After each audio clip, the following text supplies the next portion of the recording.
నిన్న రాత్రి సుధీర్ ఇంటికి వెళ్ళి నా కోరిక తీర్చు అంటున్న ఇంద్రజ గారు. ఇక దీంతో ఇంద్రజ గారు మాత్రం ఇలా అడిగేసరికి ప్రతి ఒక్క సుధీర్, రష్మి గౌతమ్ల అభిమానులంతా కూడా ఇంద్రజ గారు అసలు సుధీర్ని ఏం అడిగారు, ఇంద్రజ గారికి ఎలాంటి కోరికలు ఉన్నాయి అంటూ అందరూ కూడా ఎంతగానో ఆసక్తిగా ఎదురు చూస్తూ ఉన్నట్లుంది.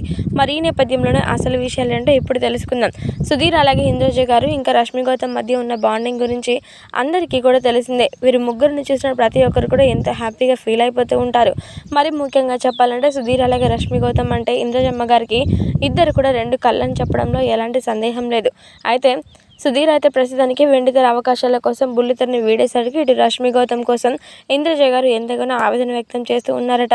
ఎందుకంటే రష్మి గౌతమ్ మాత్రం సుధీర్ని తలుచుకుంటూ ఎంతగానో ఆవేదన వ్యక్తం చేస్తూ ఉందట. కనీసం ఫుడ్ కూడా సరిగా తీసుకోవడం లేదట. మరి ఇదంతా కూడా గమనించిన ఇంద్రజ గారు వెంటనే సుడిగాలి సుధీర్ని కలుసుకొని రష్మి గురించి మొత్తం విషయం కూడా చెప్పారట. రష్మి గౌతమ్ నీ కోసం 1000 కళ్ళతో ఎదురు చూస్తుంది. తన కడుపులో ఇంతవరకు కూడా ఒక అన్నం మెతుకు కూడా రాలేదు. ఇక నిజంగా చెప్తున్నా రష్మి గౌతమ్కి నువ్వంటే చాలా ఇష్టం. దయచేసి నా కోరిక ఒకటి ఉంది, దాన్ని ఖచ్చితంగా నువ్వు తీర్చాలి సుధీర్ అంటూ ఇంద్రజ గారు సుధీర్ని అడిగారట. ఇక మరి ఆ కోరిక ఏంటంటే ఖచ్చితంగా నువ్వు అలాగే రష్మి గౌతమ్ పెళ్లి చేసుకుంటే చూడాలని నాకు ఎంతగానో ఆశగా ఉంది.